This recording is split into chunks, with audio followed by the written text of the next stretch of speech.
Bonjour, ravi de vous accueillir dans cet atelier sur la contribution de la gestion des risques à la performance de l'entreprise et à sa valeur.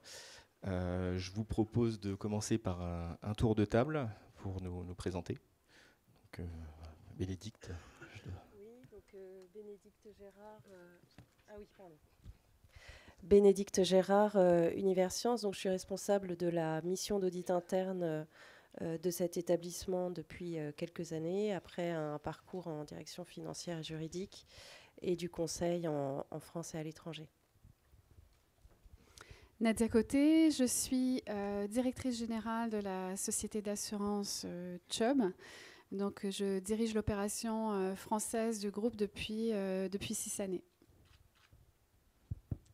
Bonjour à tous, Jérôme Avaux, je suis le Risk Manager du groupe Forestia et j'ai la chance également de porter une deuxième casquette qui est celle de Data Protection Officer, DPO du groupe. Et donc Sylvain Moreton, j'aurai le plaisir de modérer cet atelier. Donc je suis Risk Officer à GRDF. Alors pour commencer, nous vous proposons peut-être une petite présentation de nos entreprises pour vous permettre de comprendre comment se positionnent nos interventions ensuite. Nadia. Merci Sylvain. Donc, pour ceux qui nous connaissent moins bien, donc Chubb, c'est un assureur à la base américain, mais on est un assureur international. Donc, nous sommes localisés dans 54 pays. La France est le 5e le plus important à l'international en termes de taille. On est aussi le premier contributeur au niveau européen.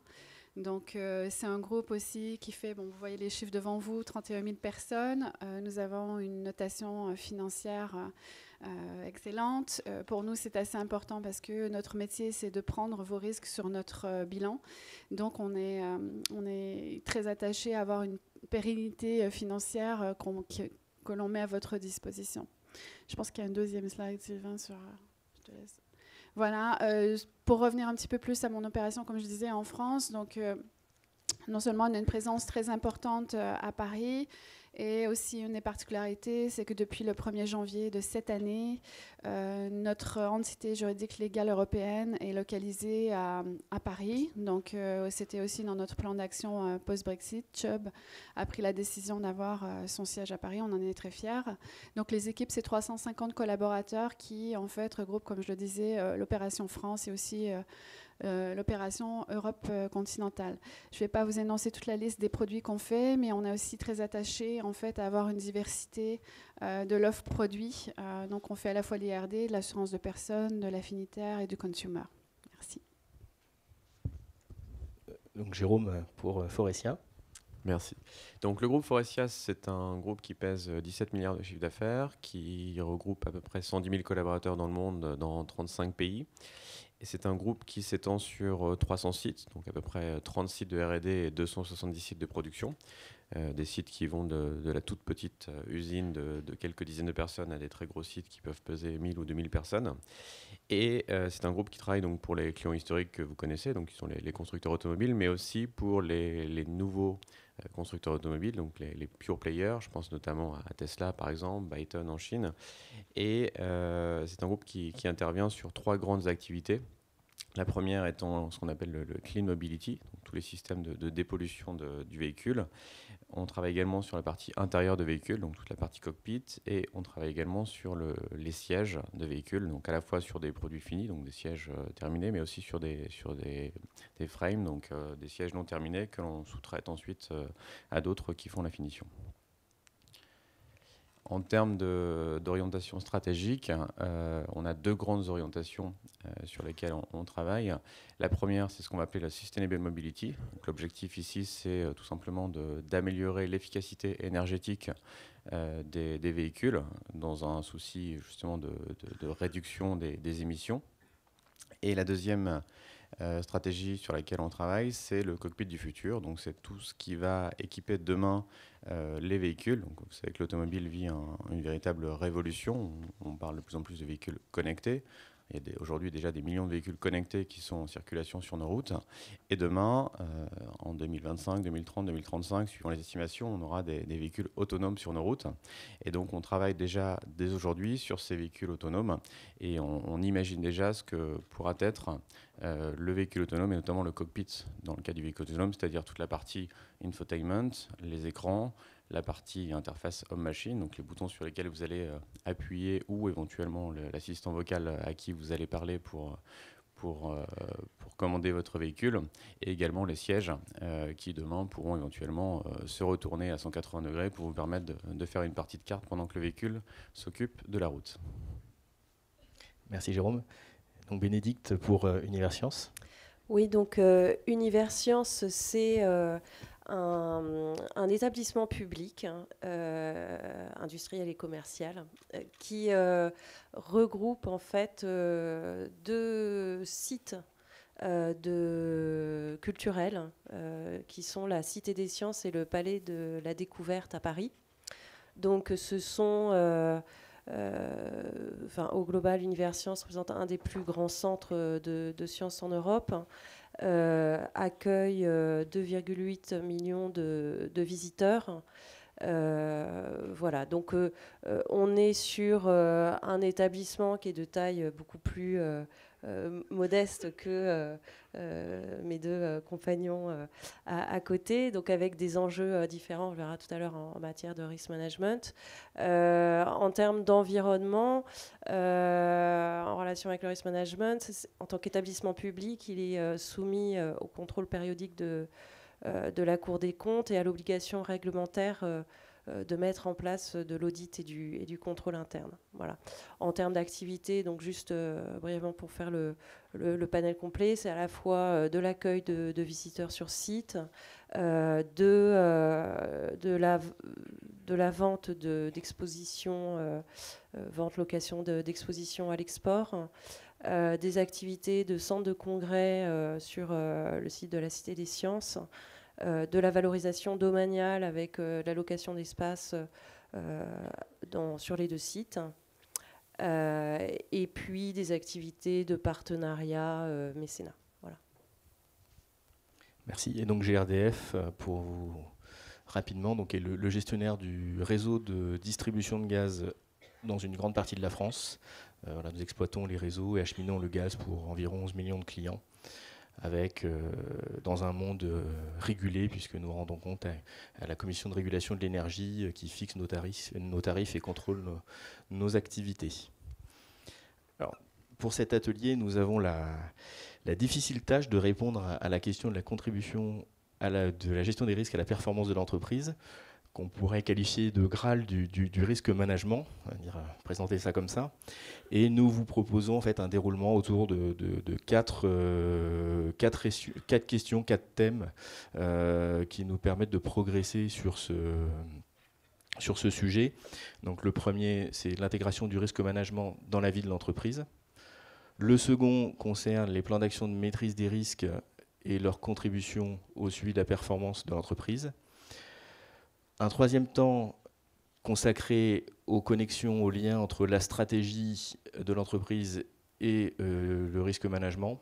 Et enfin, un regard de l'assurance sur la maturité de la démarche risque des entreprises. Donc, première séquence, quel levier pour intégrer le risque management dans l'entreprise, dans la vie de l'entreprise?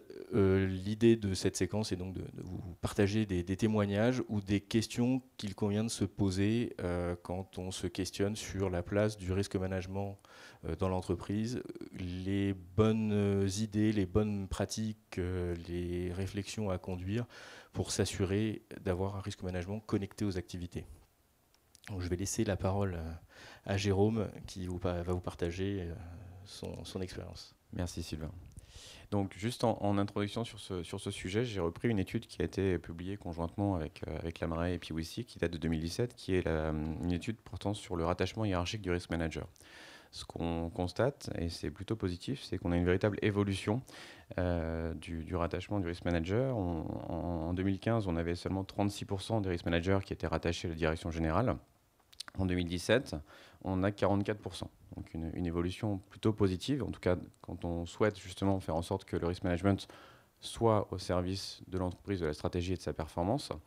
J'attends avec impatience les résultats de 2019 pour voir si cette tendance se confirme. Toujours est-il que c'est un point clé et un point vraiment positif. Ceci étant dit, le rattachement hiérarchique permet effectivement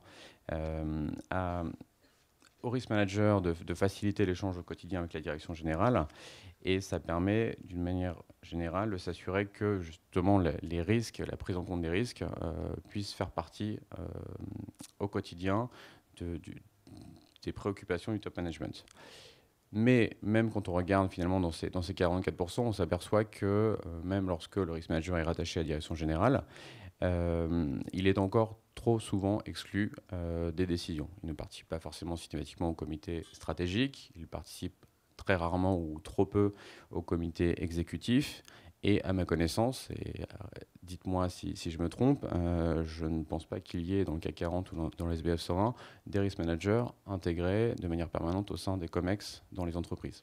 Et c'est peut-être justement une façon d'aller dans la bonne direction et de faire en sorte que le risk management soit encore plus présent dans les directions et dans l'orientation stratégique des entreprises.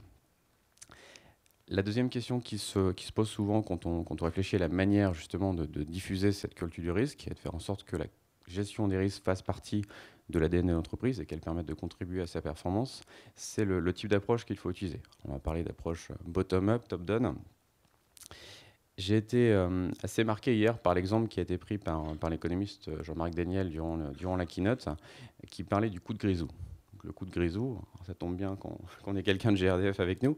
C'est donc le grisou, juste pour resituer, c'est un gaz qui est présent dans le charbon et qui se dégage lorsqu'on extrait le charbon. C'est un gaz qui est constitué 90% de méthane, qui a la particularité d'être inodore et invisible. Donc, extrêmement dangereux puisqu'il devient explosif à partir du moment où il est à partir de 5 à 10% dans l'air, le grisou devient inflammable. Et donc c'est un gaz, c'est un risque qui, on estime, a tué plus de 40 000 personnes à travers le monde. Heureusement, c'est en forte diminution, mais très rapidement, on a réussi à trouver des mesures préventives pour limiter ce risque. D'ailleurs, petite parenthèse sur le sujet, les fameuses explosions du coup de grisou, c'est 80% en Chine, alors que la Chine ne produit que 35% du charbon. Ça en dit long peut-être sur la gestion de ce risque dans cette zone. Je vous laisse faire vos propres conclusions là-dessus. Donc quand vous êtes dans un environnement comme celui-là, où vous êtes dans un risque qui met en jeu votre vie, évidemment, la gestion de ce risque, ça devient votre priorité numéro 1. Parce que non seulement vous allez veiller au respect des mesures préventives pour vous-même, mais vous allez aussi veiller à ce que vos collègues prennent en compte ce sujet parce que votre propre vie est en jeu. Donc ça, c'est quelque chose qui est intéressant. Heureusement, nous ne sommes pas confrontés tous au quotidien à ce type de risque aussi grave et aussi mortel. Mais d'une manière générale, dans un contexte industriel comme le nôtre, on a des employés, des ouvriers qui sont très sensibilisés sur certains risques. Je pense notamment au risque environnemental, aux risques liés à la qualité de nos produits. Quand on fabrique des sièges qui vont équiper des véhicules, évidemment, il faut que ce siège soit irréprochable en termes de qualité parce que potentiellement, dans un accident qui peut être bénin, on peut avoir des conséquences dramatiques, tuer un passager parce qu'une soudure a été mal faite sur un siège. Donc il faut être extrêmement vigilant là-dessus. Et évidemment, autre risque qu'on retrouve très fréquemment, c'est le risque lié à la sécurité des personnes dans nos usines. Quand on manipule du métal ou des choses extrêmement lourdes, on a des risques sur nos salariés. Donc toutes ces choses-là font partie de notre ADN industriel. Donc on est vraiment sur l'approche bottom-up. Et pour cela, on met en place donc un ensemble de procédures, un ensemble de règles, souvent très simples, mais qui ont vraiment pour objectif d'être vulgarisées, d'être pédagogiques.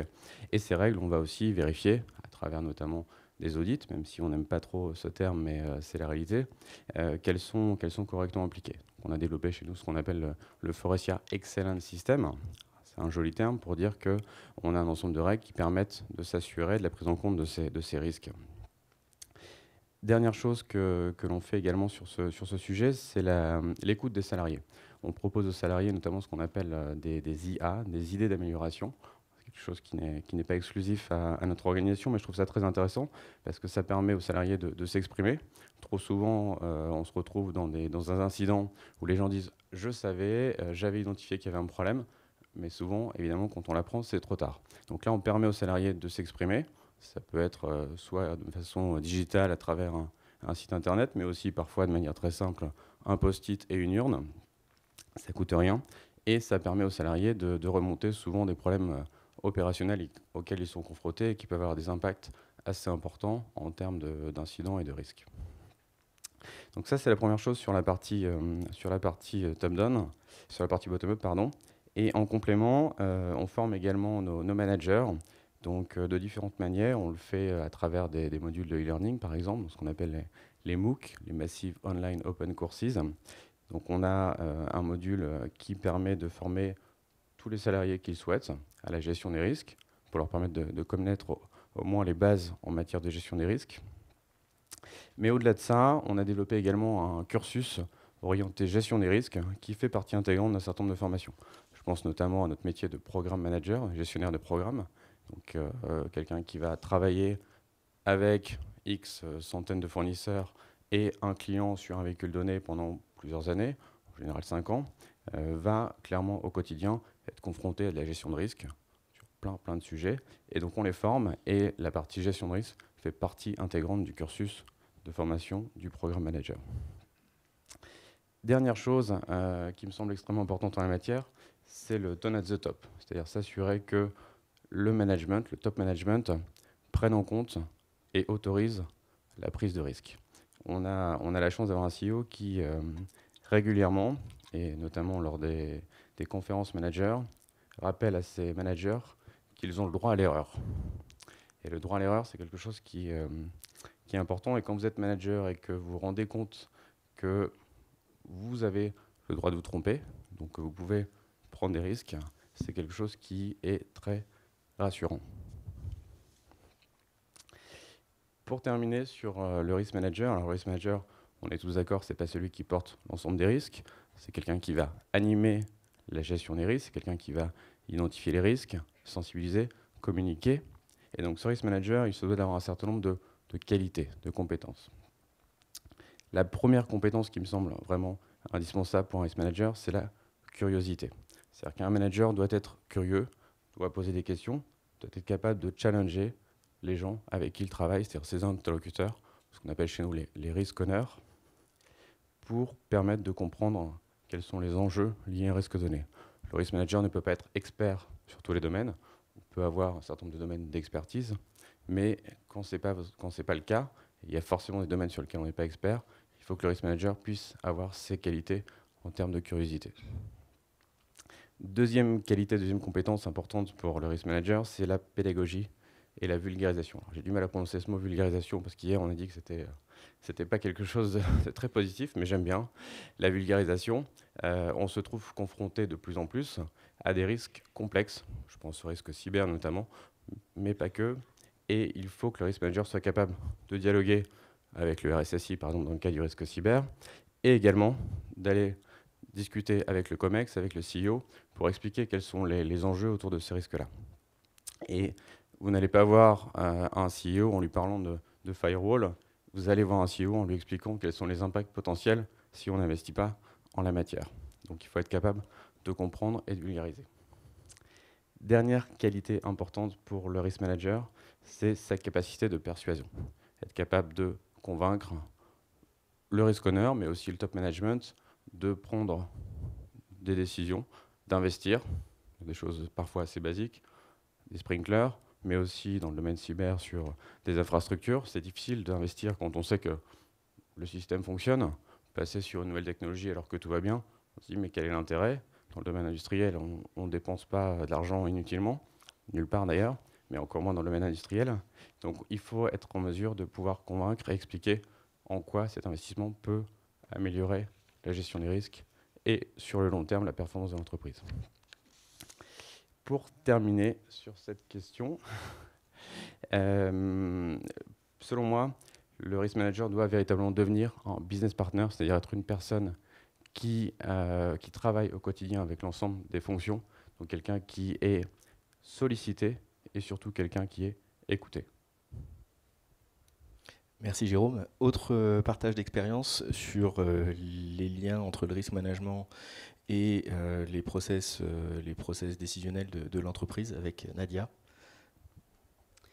Oui, je pense que je voulais vous apporter un éclairage parce que c'est vrai qu'en tant qu'assureur, je reviendrai un peu plus tard en disant qu'est-ce que je pense de la maturité dans vos entreprises. Mais nous, assureurs, vous comprenez que notre métier, c'est le risque. Et donc, la fonction de risk manager ou de chief risk officer est vraiment centrale à notre activité. D'ailleurs, Solvency II, ce qui est en fait le régime à laquelle nous sommes soumis pour opérer, oblige cette fonction et oblige aussi un certain cadre pour la fonction de risk management. Je voulais partager avec vous sur ce diagramme un petit peu la façon dont nous, chez Chubb, nous sommes organisés en termes de risk management et aussi à la question est-ce que c'est une approche top-down, est-ce que c'est une approche bottom-up dans les entreprises. Donc, je vais parler pour mon propre groupe. Comme je vous ai dit tout à l'heure, l'entité juridique européenne est donc maintenant à Paris depuis quelques semaines, qui nous a amené aussi à revoir notre gouvernance. Donc, quand vous voyez le board of directors s'afficher, donc c'est le board de l'entité européenne, dont j'ai la chance aussi de faire partie. Et ce board, en fait, a deux comités très importants qui sont les comités exécutifs et le comité audit et risque. Donc, comment la fonction risk management s'intègre dans ce panorama? Donc, la fonction de risk manager, donc, en plus le risk manager, je pense qu'il est là, Régis Servadio, fait partie du comité exécutif. Il participe également au risque et audit committee. Et il n'est pas au board of directors. Et la raison pour laquelle il n'est pas au board of directors, c'est que c'est très important dans le modèle que le risk manager garde une indépendance de vision et puisse à tout moment challenger les décisions qui vont se prendre au board. Donc l'independent view, comme on dit en anglais, est vraiment aussi assez crucial dans notre processus de gouvernance. En revanche, la fonction risk management va présenter au board of directors tous les trimestres. Donc encore, pour donner des exemples concrets, on a un board lundi prochain et le risk manager viendra présenter toute la documentation ORSA. ORSA, c'est Own Risk Self-Assessment pour les assureurs. C'est en fait, on doit s'assurer qu'on a le capital, les fonds nécessaires pour assurer une solvabilité de l'entreprise à tout moment face aux risques que l'on prend. Mais aussi, on suit tous les risques qu'on a identifiés, les plans d'action qui sont derrière et toute cette documentation est donc, comme je le disais, présentée par le risk manager au conseil d'administration tous les trimestres pour un suivi. Donc voilà, il y a vraiment pour nous un rôle central de la fonction du risk manager. Après, on reviendra aussi sur la performance, le suivi des plans d'action. Mais il faut voir également que, toujours pour vous donner des exemples concrets, chez Chubb, tous les mois, je fais également un management board avec mes équipes. Le risk manager vient à mon management board. Donc là, ce n'est pas au niveau du conseil, mais c'est au niveau opérationnel France. Il est toujours présent. C'est quelqu'un avec qui on a des discussions aussi. On a des outils sur lesquels je reviendrai tout à l'heure. Mais en fait, c'est vraiment une discussion très étroite sur à la fois les risques identifiés, parce qu'aussi, nous, il faut voir qu'on a des risques de cumul. Et on parle aussi d'appétit. Donc, pour notre activité, on a une centaine de lignes, enfin de points que nous avons définis comme étant des choses qu'on veut suivre pour être certain que c'est toujours dans notre appétit au risque. On parle beaucoup de risque cyber. Chubb est un assureur, je pense, de premier plan là-dessus.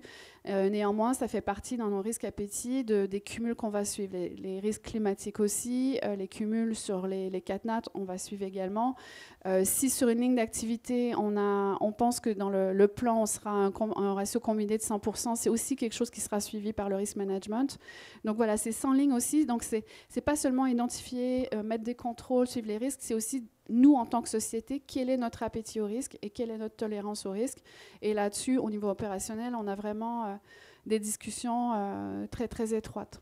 Donc, vous avez un petit peu aussi des détails sur les reportings. On fait des reportings, en fait, aussi trimestriels. Je reviendrai aussi sur les dashboards qu'on va suivre.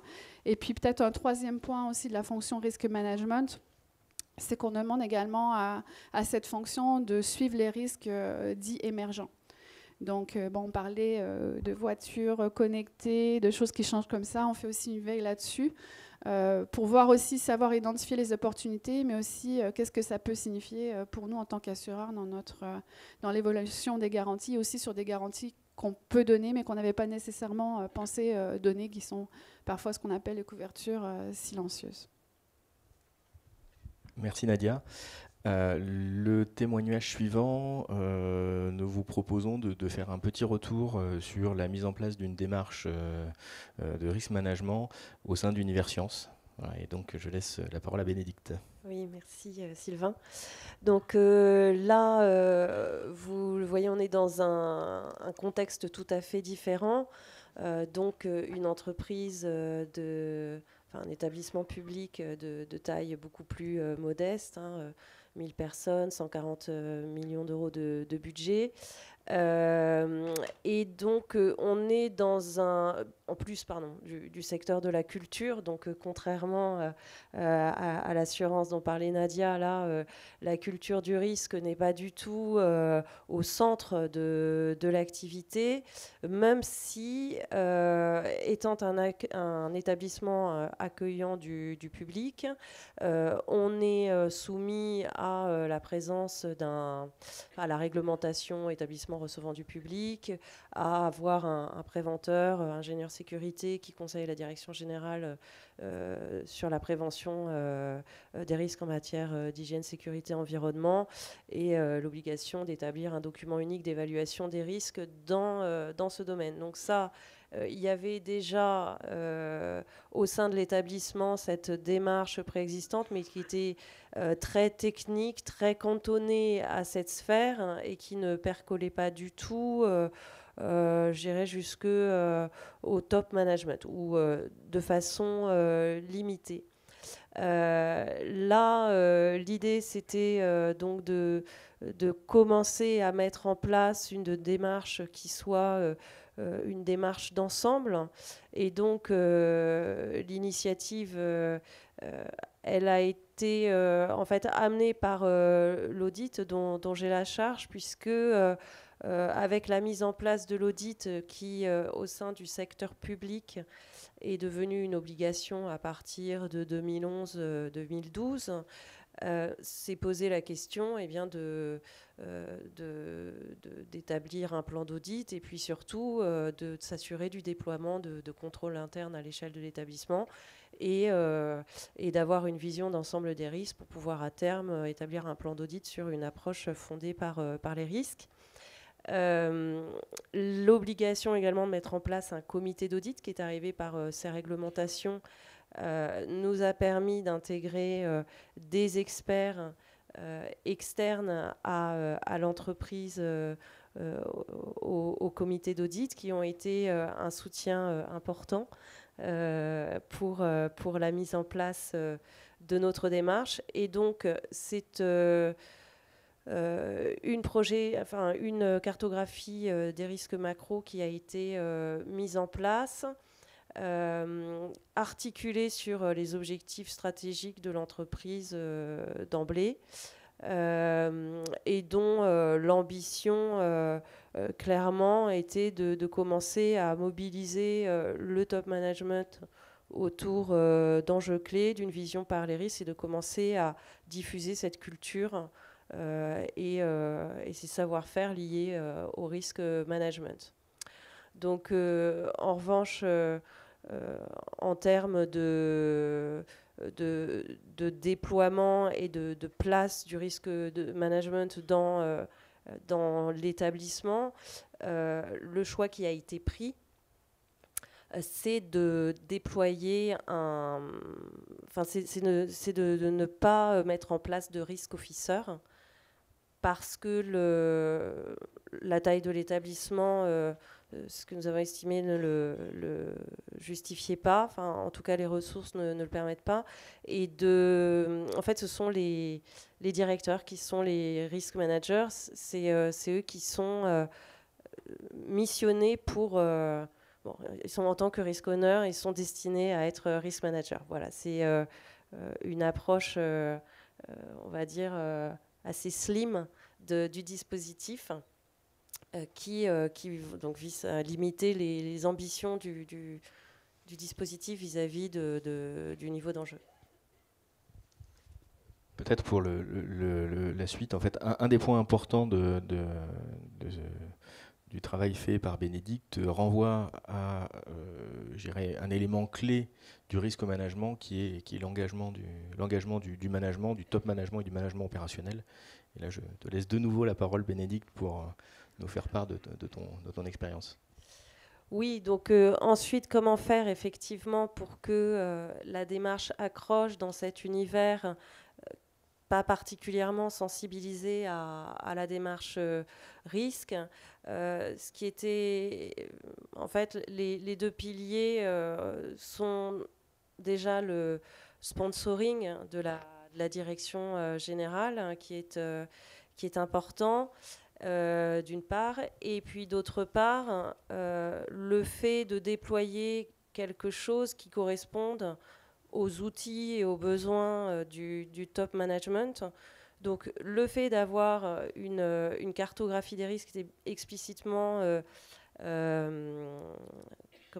qui était explicitement articulée sur les objectifs stratégiques a permis de constituer un outil qui était bien articulé sur les préoccupations du top management. Aussi, ce qui paraît un peu, enfin, ce qui fonctionne bien, c'est autour de ces termes qui sont nouveaux, parfois un peu abscons pour les interlocuteurs, c'est de rester sur du très simple, très concret, c'est-à-dire que le risk management, c'est rien d'autre que finalement savoir gérer ces risques parce qu'on les connaît bien, qu'on les a bien anticipés, mesurés, qu'on prend ces connaissances, ces décisions en toute connaissance de cause. Aussi, puisqu'on on est en train de se demander comment engager le management dans le risk management, c'est-à-dire c'est finalement qu'est-ce que c'est qu'un manager engagé, d'avoir des attentes proportionnées sur ce point-là. Et là, de façon tout à fait modeste, au sein d'Univers Science, pour l'instant, moi je considère qu'un manager engagé, c'est un manager qui répond qui suit son plan d'action et qui répond au reporting périodique que l'on met et régulier que l'on met en place. Voilà, donc sur ces dimensions d'engagement, à la fois la nécessité d'un sponsoring visible pour les managers de la part de la direction générale, mais que l'on peut susciter aussi soit en tant qu'acteur en rappelant tout le contexte réglementaire, tous les risques de réputation, etc., qui peuvent être liés au fait de ne pas gérer ces risques. Et puis, véhiculer des outils, des idées simples et des outils qui soient adaptés aux besoins des managers. Merci Bénédicte.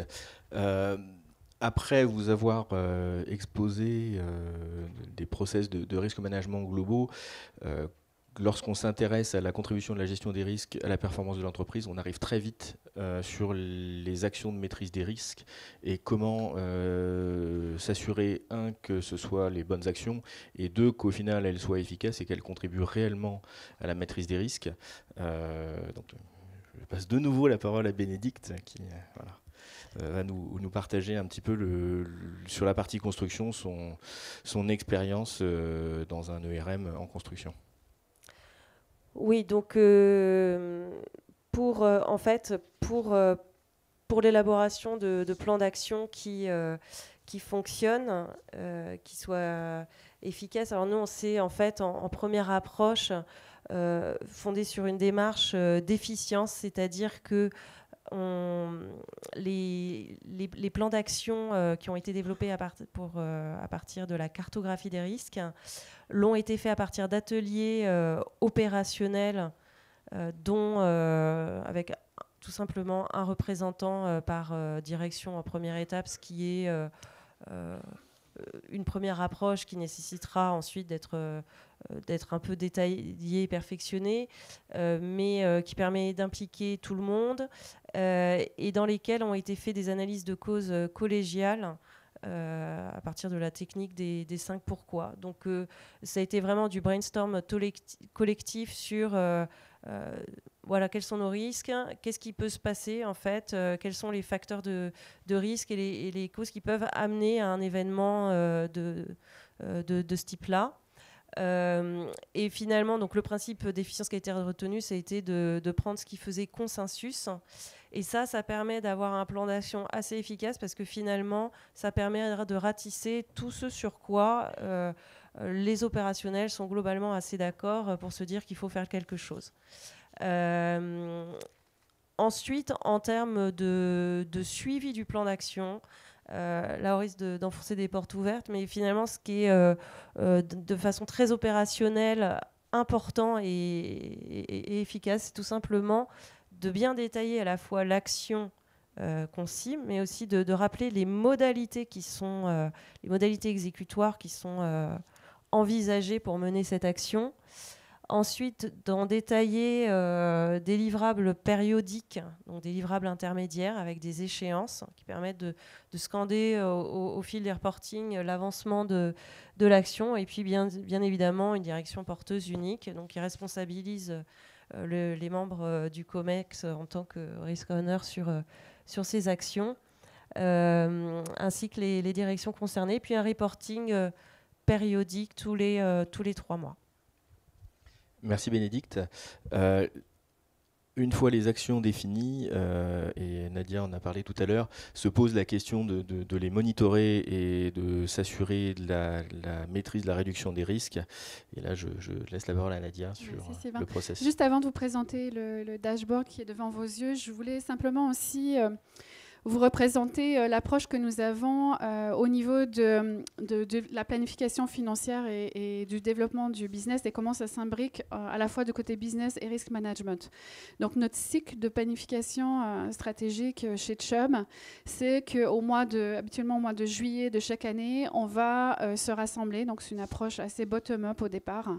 Je vais me rassembler avec toutes mes équipes, avec mes line managers, mes segment leaders, et on va faire la planification pour l'année qui suit. Donc, par exemple, en juillet 2018, on a fait la planification pour l'année 2019.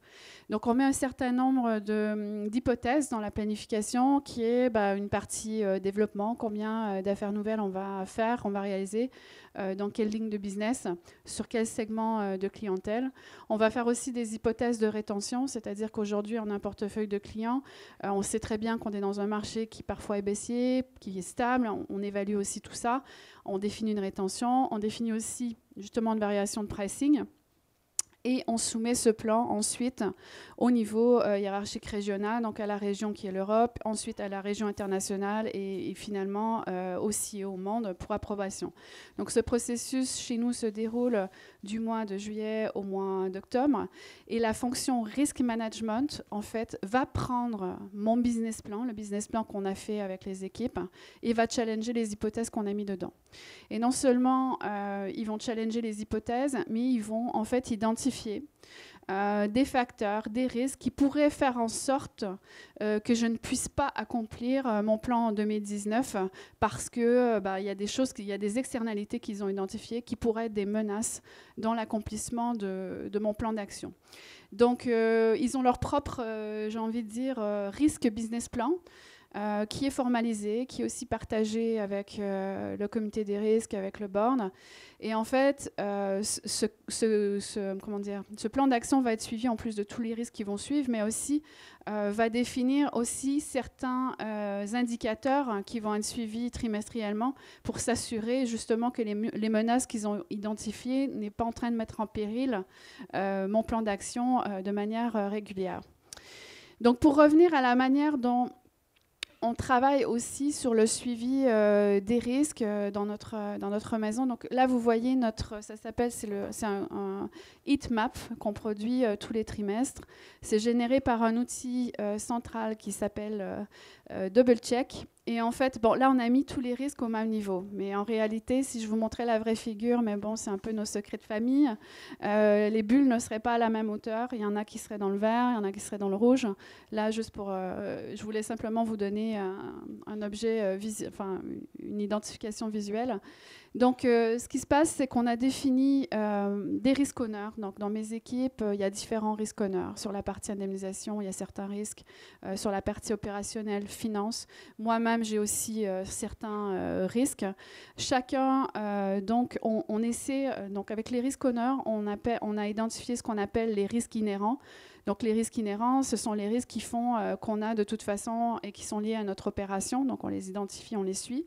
Ensuite, on va définir des contrôles. Donc, sur chaque risque inhérent, on met des contrôles et le risque honneur va venir dans l'outil définir si ces contrôles, selon lui, sont efficaces, sont opérants.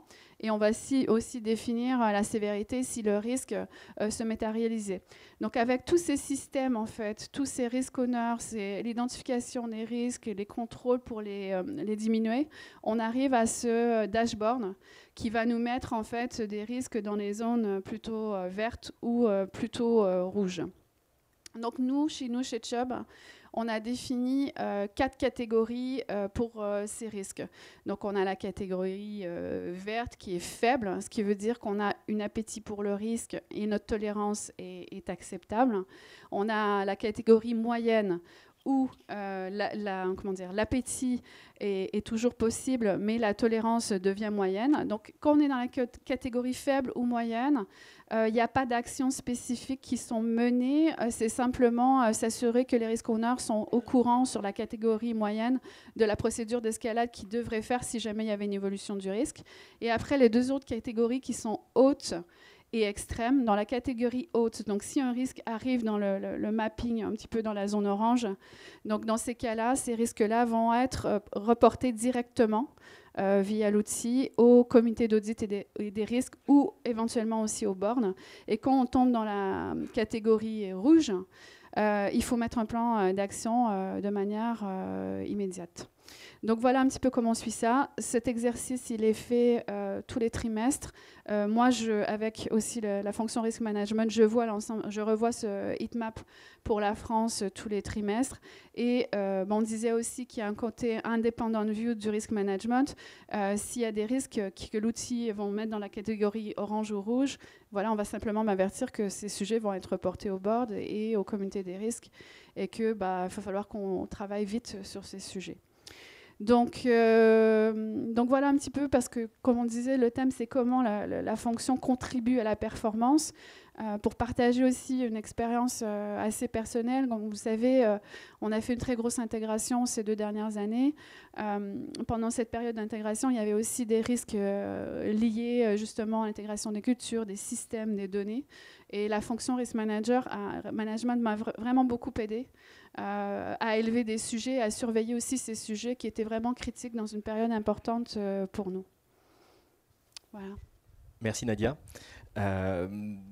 La 3e question à laquelle nous vous proposons de tenter une réponse, alors là, pour le coup, elle sera très partielle, est la connexion entre la stratégie de l'entreprise et le risque management, et comment le risque management peut soutenir la stratégie.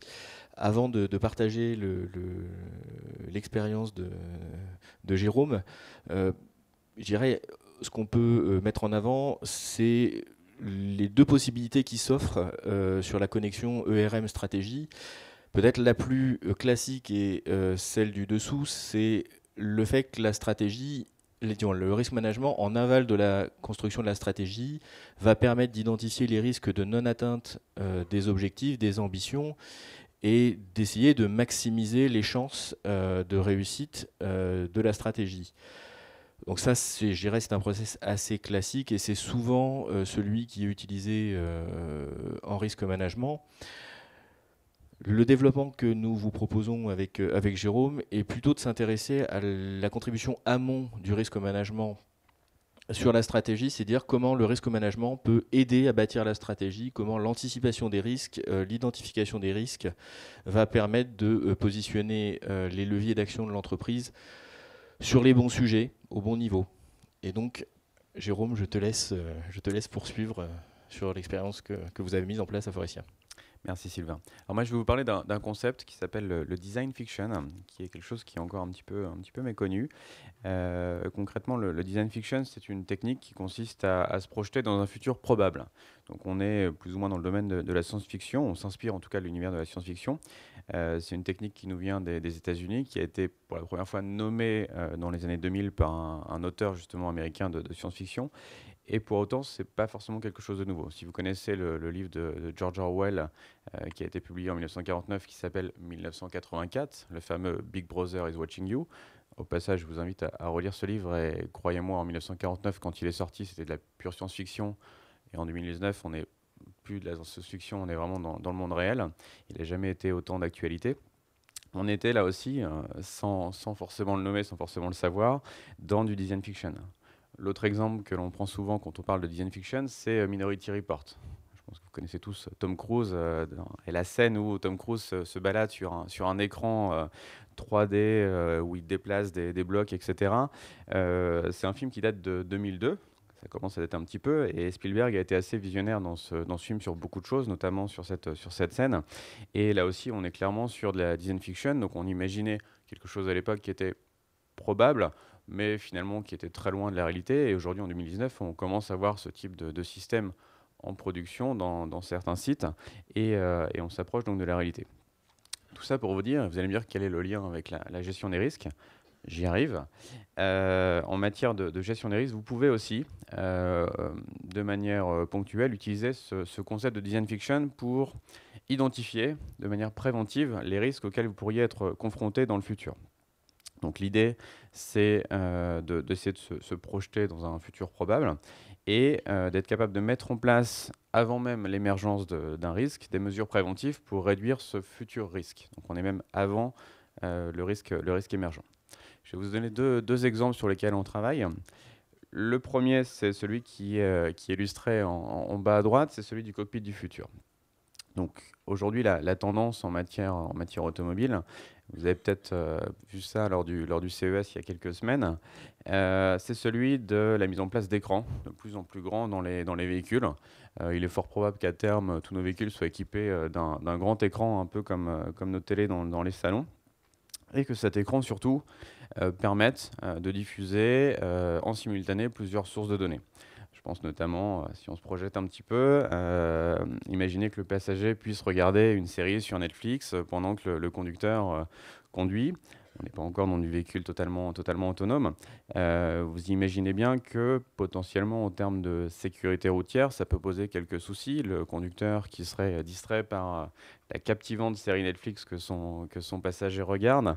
Donc ça fait partie des risques typiquement qui pourraient émerger à cause de ce type de technologie. Et donc on a réfléchi à ça et on a essayé d'apporter des solutions pour faire en sorte de limiter, de réduire ce risque. Premier exemple de solution que l'on a envisagé, c'est l'utilisation de verres polarisants. Alors, les verres polarisants, c'est quoi? C'est les fameux filtres de confidentialité que vous avez tous sur vos PC quand vous voyagez, en tout cas j'espère, qui permettent d'éviter que vos voisins puissent regarder ou zioter sur vos écrans. Donc pourquoi pas? Ça peut effectivement être un moyen de faire en sorte que le conducteur puisse se focaliser sur son écran qui va afficher des informations sur la route, sur le trafic éventuellement, et surtout sur les conditions de circulation, pendant que le passager puisse lui regarder tranquillement sa série. L'autre problème qui se pose, c'est celui du son, de l'audio.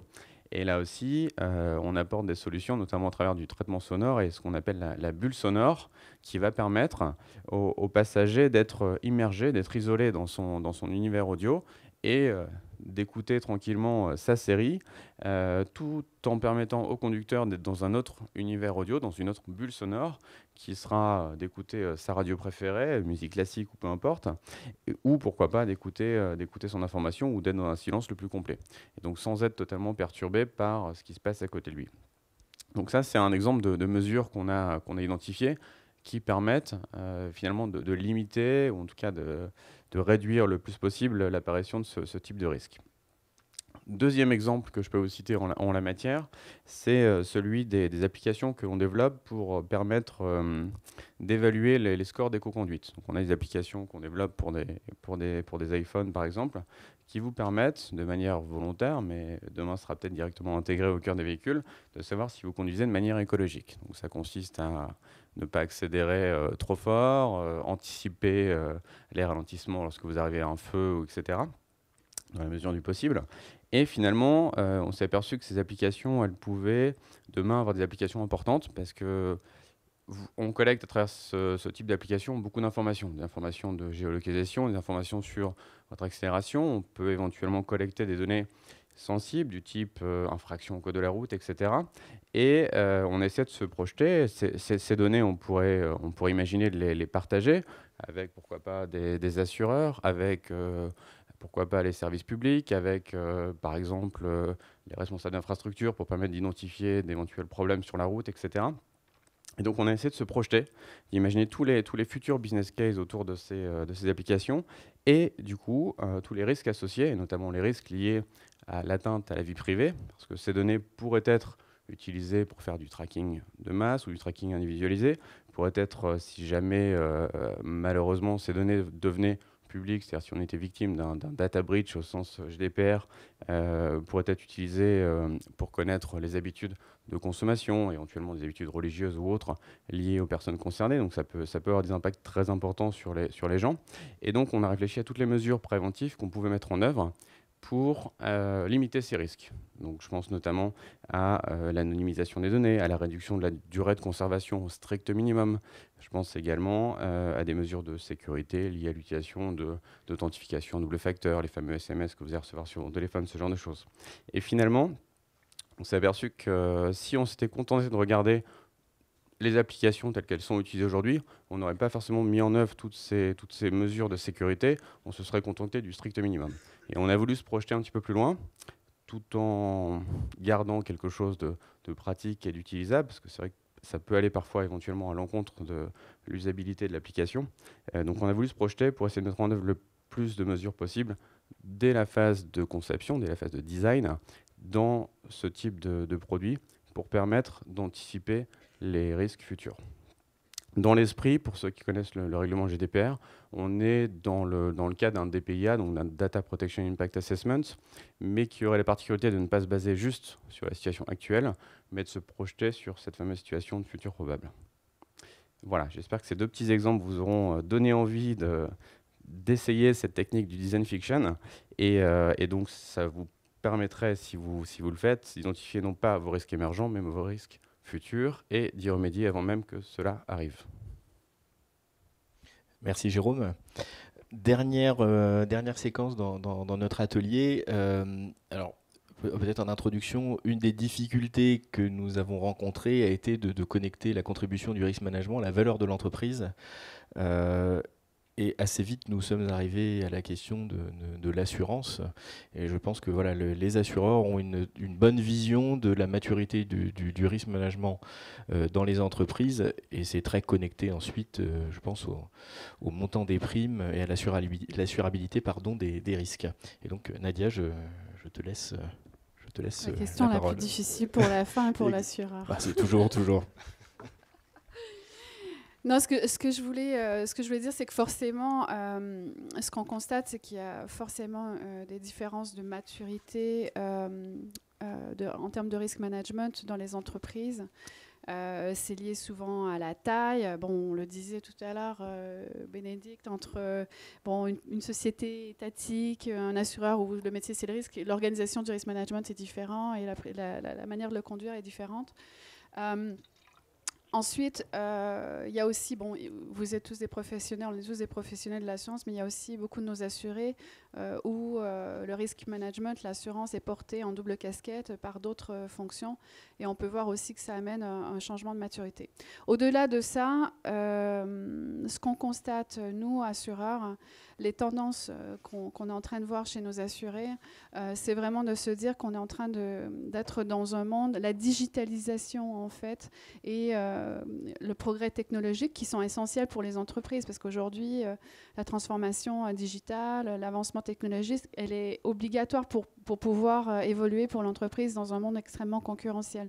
Tout ça amène aussi une interconnectivité des risques. Et ce qu'on voit, enfin ce qu'on peut apprécier, c'est que les risques dits un peu immatériels, donc que ce soit cyber-risque, que ce soit la réputation, que ce soit l'arrêt de la chaîne de production, justement parce que cette interconnectivité ne fonctionne pas, ce sont des risques qui sont en train de devenir plus importants que dans le passé et où on voit comment dire, une prise de conscience plus accrue sur ces aspects-là. Il y a aussi une préoccupation, ce qu'on voit aussi se produire, c'est qu'il y a de plus en plus, on parle beaucoup de bien-être au travail, on parle beaucoup de responsabilité sociale de l'entreprise, la RSE, et tout ça dans un contexte aussi géopolitique beaucoup plus tendu. Donc la protection des employés est aussi quelque chose qui reprend aussi un petit peu le devant de la scène. Je pense que ça a toujours été sur la feuille de route. Mais nous, on voit de plus en plus de demandes d'accompagnement sur ces sujets-là. On a parlé beaucoup depuis le début de cette conférence du lien entre le risk management et la stratégie. Pour ma part, je pense que je vous ai expliqué, c'est étroitement lié parce que les risques sont pluriels et qu'au niveau business, on peut avoir beaucoup d'ambition, mais si on n'a pas une fonction risk management pour nous aider, mettre des garde-fous et nous alerter, parce que c'est une fonction aussi d'alerte sur des situations qu'on n'aurait peut-être pas vues, pour moi, c'est un contributeur essentiel à notre performance.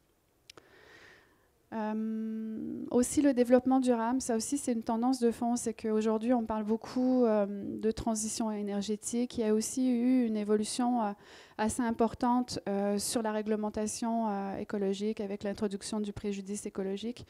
Donc nous on est un assureur en risque environnemental. Aujourd'hui on n'a pas encore de jurisprudence sur ce que va signifier les garanties du préjudice écologique, mais on peut s'imaginer que ça sera très impactant. Et ça peut même mettre en péril le fait de, si on n'est pas capable de dépolluer un site qu'on a pollué, ça peut même entraîner la fermeture de l'entreprise pour les plus petites structures. Donc on voit en fait que l'attention qui est portée aussi au risque environnemental est de plus en plus important. Donc voilà, je vais partager en fait les tendances de fond, au-delà du fait que la maturité, comme je vous l'ai dit, peut être différente selon la taille et l'activité de l'entreprise. Mais on voit que ces sujets-là sont en train de devenir prédominant ou en tout cas plus important. Bon, ça revient un peu à ce que je veux dire. Je vais peut-être passer à la dernière slide. Voilà, je voulais aussi partager quelque chose avec vous parce que chez Chubb, on est très attaché à tous les 2 ans à prendre un petit peu le pouls des perceptions des risques auprès de nos clients. On a publié un baromètre des risques émergents qui faisait suite à celui qu'on avait fait en 2015, qui est le baromètre 2018. La particularité de ce baromètre, et si vous êtes intéressé, il est disponible sur notre stand, c'est qu'on a fait un focus cette fois-ci auprès de 400 dirigeants d'entreprises uniquement françaises. Les précédents étaient européennes, là c'est 400 dirigeants d'entreprises françaises. On a voulu aussi interroger des responsables d'assurance et des dirigeants de PME et de TI aussi, donc jusqu'à un chiffre d'affaires de 1 milliard d'euros. Et on leur a demandé, en fait, dans ce baromètre, quelles étaient la perception des risques étaient les plus importants et aussi quels étaient les enjeux, les mutations des risques pour l'avenir. Donc on peut voir que ça varie aussi selon la taille des entreprises, des industries et services. Mais si on fait la compilation de l'ensemble, les 3 risques les plus importants qui ont été globalement énumérés sont les risques financiers. Donc, je dois vous avouer, quand j'ai vu ça la première fois, je dis risque financier. Quelles sont les préoccupations? C'est qu'en fait, aujourd'hui, les entreprises, bon, beaucoup de TI en tout cas, ont eu une internationalisation de leur activité dans ces dernières années. Et dans un contexte un peu de guerre commerciale qui est en train de se mettre en place, on sent qu'on a des risques exposés justement à ces règles d'échange, au taux de change, au risque de crédit. Donc ça, c'était un des risques, le premier risque. Le deuxième, le cyber-risque. Bon, on en a parlé, je pense qu'on en parle beaucoup. Mais ce qu'on voit également, c'est que les l'attente, c'est, en tout cas pour les entreprises de moyenne taille, c'est non seulement d'avoir un produit pour les accompagner, mais aussi des services qui sont à côté, parce que ce sont des situations qui ne sont pas faciles et que aussi avec la réglementation GDPR RGPD qui oblige à déclarer en 72 heures, il faut comprendre en fait en 72 heures comment l'intrusion s'est produite, combien de données ont été soit volées, soit corrompues, etc. Et en fait, l'attente, c'est pas seulement de pouvoir avoir une transaction financière pour couvrir les coûts, mais aussi d'avoir quelqu'un qui nous accompagne dans ces situations difficiles. Et le troisième, je l'ai dit aussi tout à l'heure, c'est la protection des employés. Je pense qu'aujourd'hui, quand on envoie des employés dans des zones parfois un peu plus à risque, où il n'y a plus de déplacement à l'étranger, il faut s'assurer que, en tant qu'entreprise, on met les mesures en place pour faire tout ça. Donc voilà, c'était un truc qui était assez intéressant. Il y aura un article dans les Échos vendredi sur ce baromètre. Et comme je le disais, si vous voulez avoir plus de détails, n'hésitez pas à passer sur le stand Chubb. Merci Nadia. Nous arrivons à la fin de ce que nous avions prévu de vous présenter. Avant que j'oublie, je tenais à remercier Nadia, Bénédicte et Jérôme pour leur contribution à la préparation et à cet atelier. Et je vais essayer de me risquer, entre guillemets, à faire une petite synthèse de tout ce qui a pu être dit. La question est très complexe. Pour autant, on peut retenir quelques points majeurs. La première, c'est l'ambition.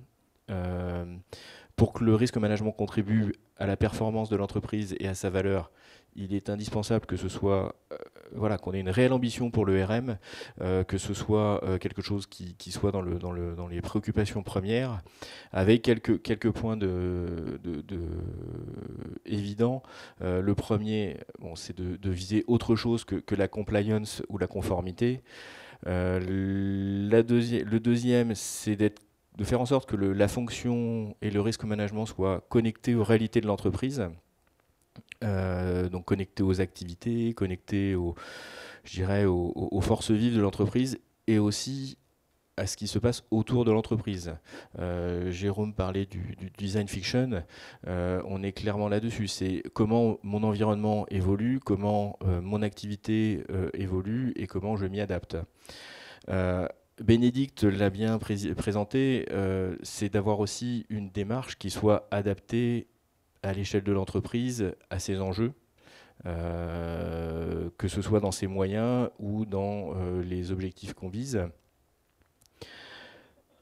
Ça a été un peu le trend de cet atelier, la connexion à la stratégie.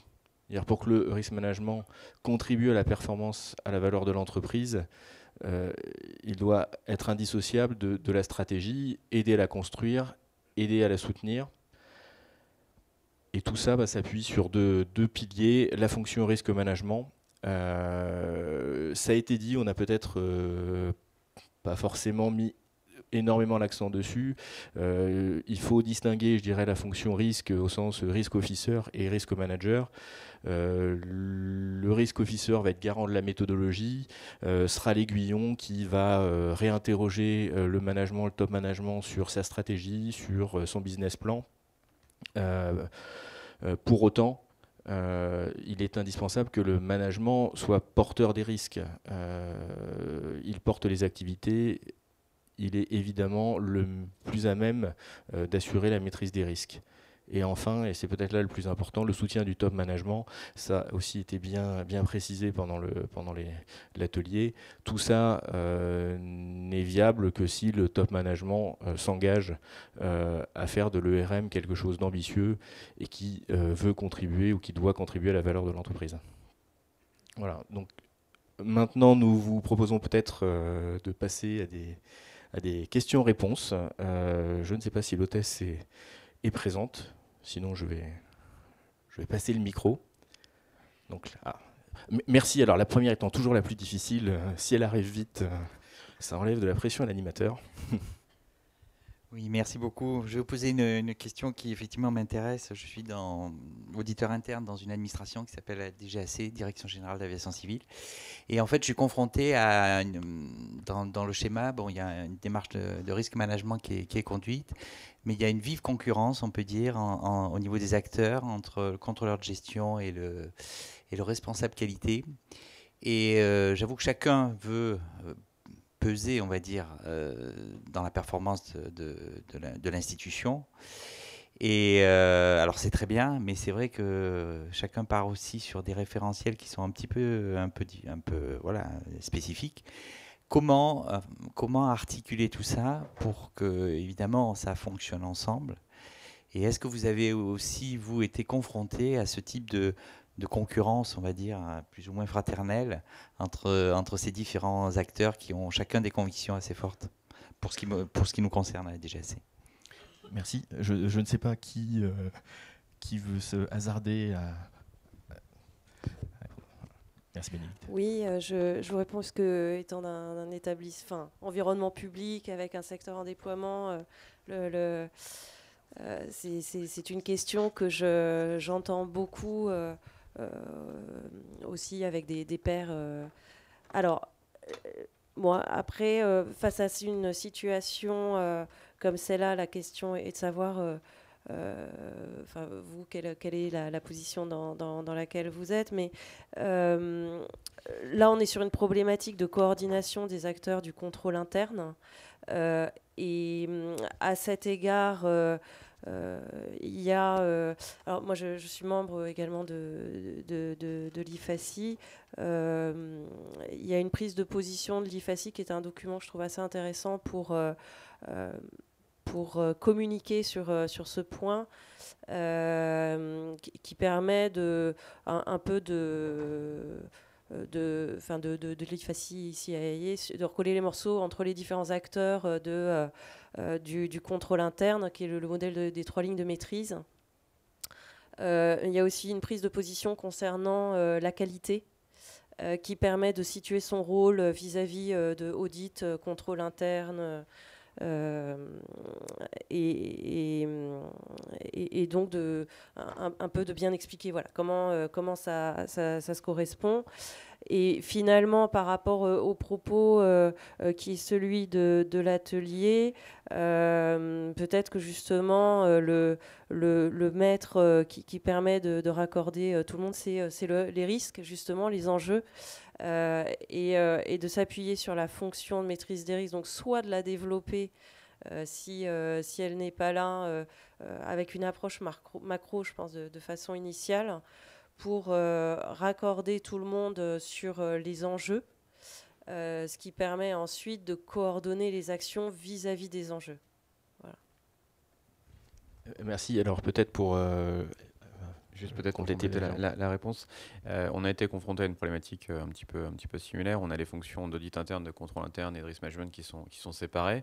Et donc jusqu'à présent, chaque fonction avait son propre référentiel de risque, avec des dénominations parfois très différentes, des visions très différentes. Et donc on a été, dans le cadre d'une démarche de certification IFACI du département d'audit interne, confronté à cette problématique, et on nous a mis sur la table le fait que justement chacun avait sa propre vision des risques.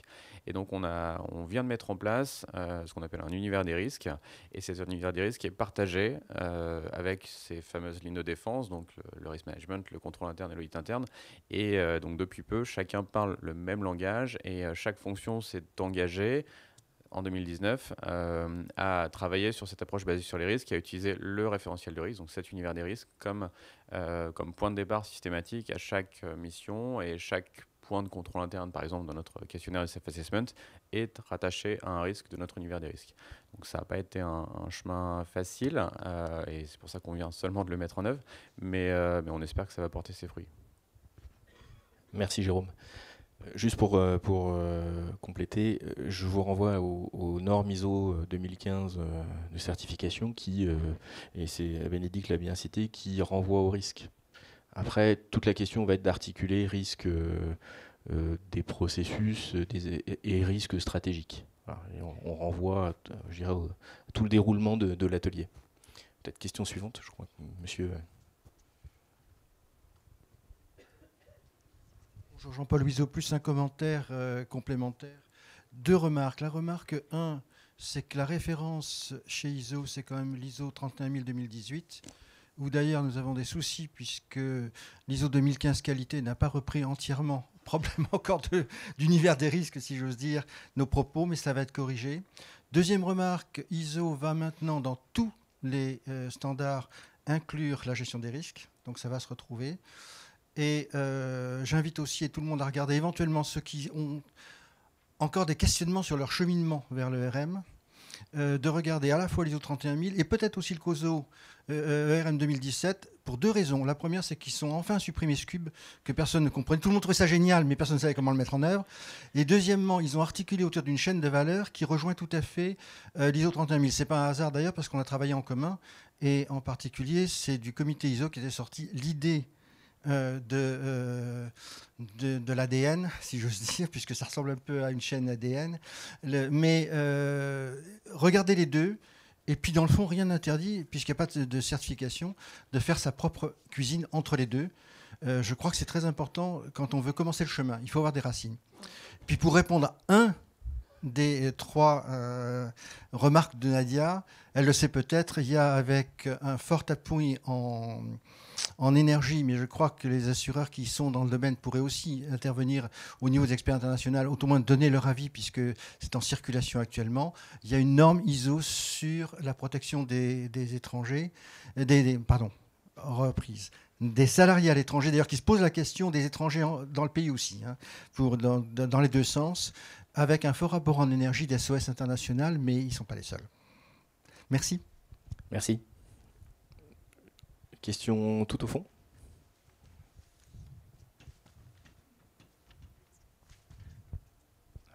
Peut-être.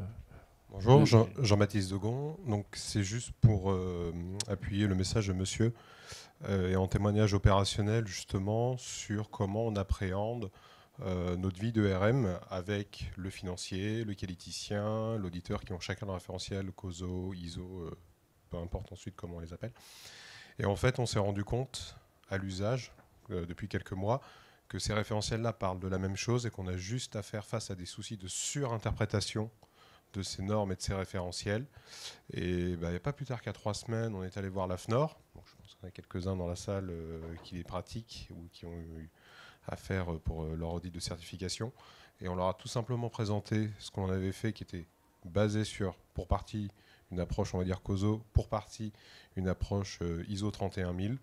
Et il se trouve que c'est ni plus ni moins que la 9001 dans sa version 2015. Je suis un peu technique.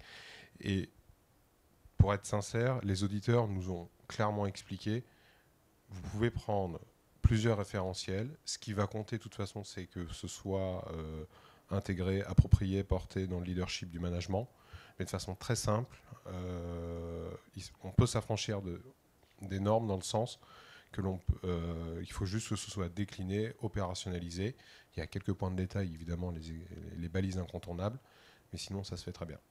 Et en tout cas, à l'AFNOR, ils en sont bien conscients. Et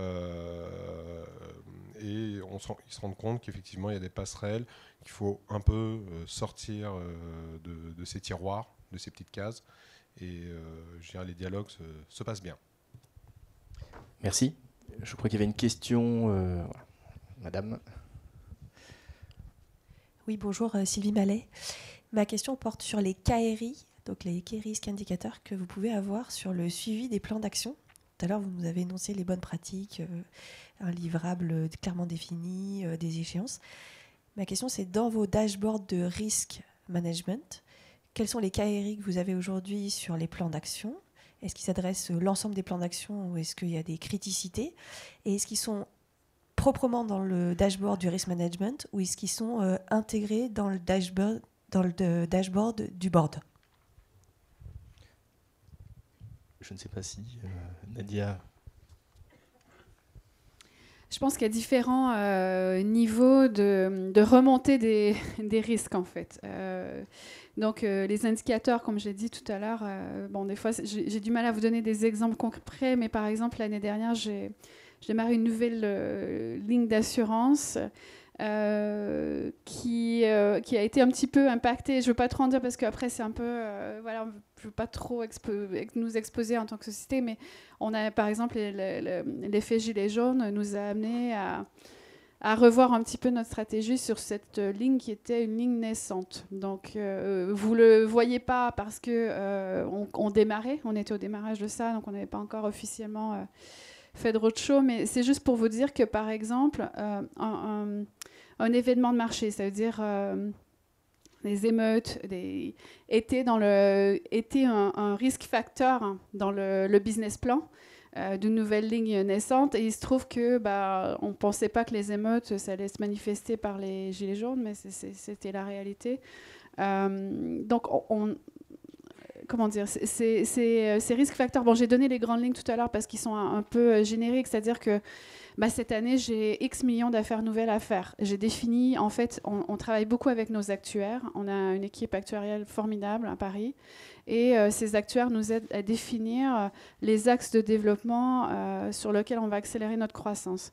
Donc, si jamais il y avait une détérioration sur un marché qu'on a identifié comme un marché en croissance, c'est aussi dans les KPIs qui sont suivis au niveau du risk management. Donc, c'est un petit peu de se dire, OK, moi au niveau business, j'ai identifié que je vais aller dans cette direction.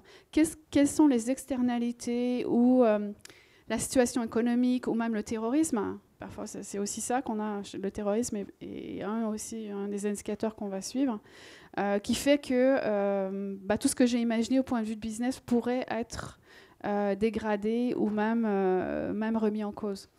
Et donc, dépendamment, le dashboard que je vous ai montré tout à l'heure, et la catégorisation, si on ne reste que dans des niveaux qui sont faibles à moyens, il ne va pas nécessairement y avoir une remontée au comité des risques ou au board, mais si on arrive dans haut élevé, il y a une escalade automatique qui est faite. Je disais tout à l'heure aussi le document ORSA que nous devons produire à la CPR tous les ans. Donc ORSA, c'est justement les risques que nous avons identifiés, la manière dont on les suit, la manière dont on fait le reporting et aussi le niveau de capital, comme je disais, que les assureurs doivent maintenir par rapport au business qu'ils souscrivent. Tout ça, c'est la fonction risk management qui la suit. Et même si, au niveau du régulateur, on va produire ces documents de manière annuelle, ils sont suivis par le board de manière trimestrielle. Et tout ça, il est aidé par la fonction risk management. J'espère que ça répond à votre question. Pour compléter, vous donner un autre exemple en matière de risque incendie, par exemple, notre Key Risk Indicator, c'est le pourcentage de sites compliant, HPR, pré-HPR. Et donc on a évidemment des plans d'action continus, si tant est qu'on n'était pas parfait sur le sujet. Donc on fait effectivement un suivi de ces plans d'action, mais on n'a pas en tant que tel un KPI sur le suivi de ces plans d'action. L'objectif est juste de voir la résultante de ces plans d'action sur notre Key Risk Indicator. Donc concrètement, de voir notre pourcentage de sites compliant augmenter. Et donc le reporting qu'on fait au comité des risques, mais aussi au comité d'audit et au board, se base exclusivement sur le Key Risk Indicator, c'est-à-dire sur l'amélioration de la situation, si on voit le côté positif, et non pas sur le plan d'action en tant que tel et sur le KPI du plan d'action.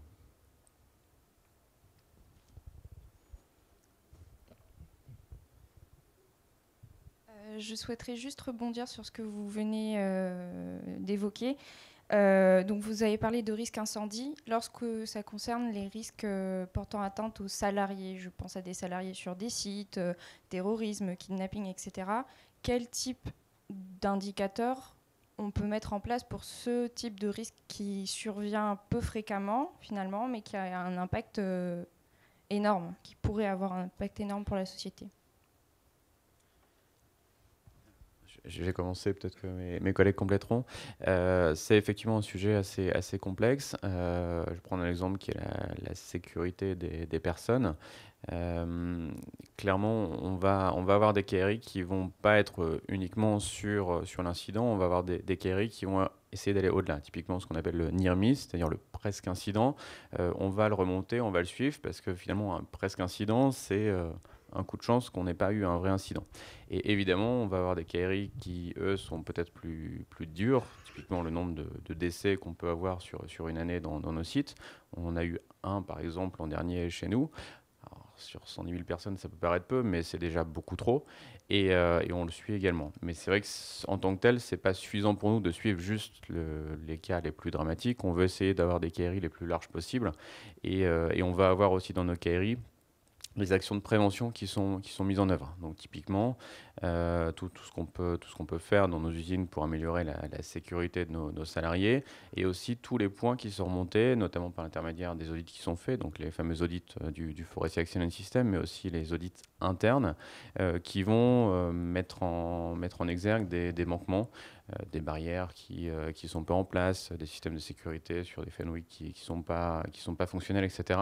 Et toutes ces choses-là, on va les remonter parce que c'est aussi pour nous une façon de dire que même si on n'a pas en tant que tel d'incident, peut-être parce qu'on a juste eu de la chance, ce sont des indicateurs qui nous permettent de dire si on est plutôt bon ou plutôt mauvais là-dessus, et on essaie de les suivre et de les améliorer au quotidien.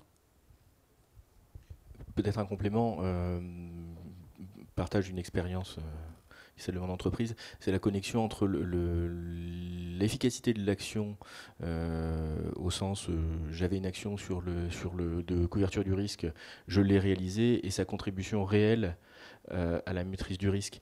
Une des questions qu'il faut se poser, c'est en quoi le KRI renvoie directement sur un KPI. Vous avez, cas assez concret, un risque autour de la sécurité industrielle, vous voulez prévenir tel type d'incident, vous pouvez le monitorer, mais est-ce qu'au final votre niveau de sécurité industrielle aura progressé? Voilà. C'est un peu ce genre de, moi j'aurais tendance à dire, et c'est un petit peu ce qu'on a voulu montrer, c'est comment on connecte la maîtrise des risques à la performance vraiment globale de l'entreprise, et le lien entre quel KPI il y a derrière un KRI qui va peut-être monitorer le fait qu'on fasse bien ce qu'on a prévu de faire sur les risques. Voilà. C'est plutôt une question, je dirais une interrogation qu'une réalisation. D'autres questions? Voilà. Merci.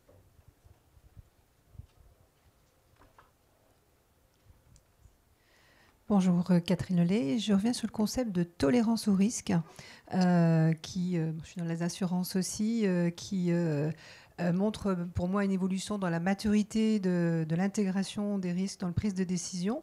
Donc on a passé à la phase un peu d'évaluation des risques, où on sait faire des scénarios. Ce n'est pas tout à fait la science-fiction, mais on se projette en faisant des scénarios pour avoir cette fourchette d'impact sur l'entreprise.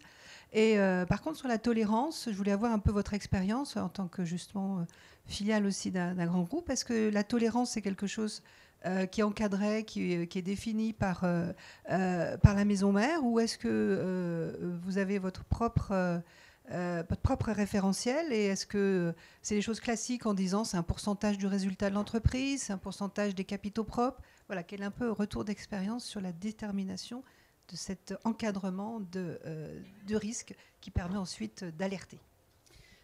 Comme je le disais tout à l'heure, en fait, le calcul qu'on fait, donc on a ce qu'on appelle le risque inhérent, qui sont les risques que nous, on a identifiés comme étant inhérents à notre activité. Donc ils existent, on les a, ils sont présents.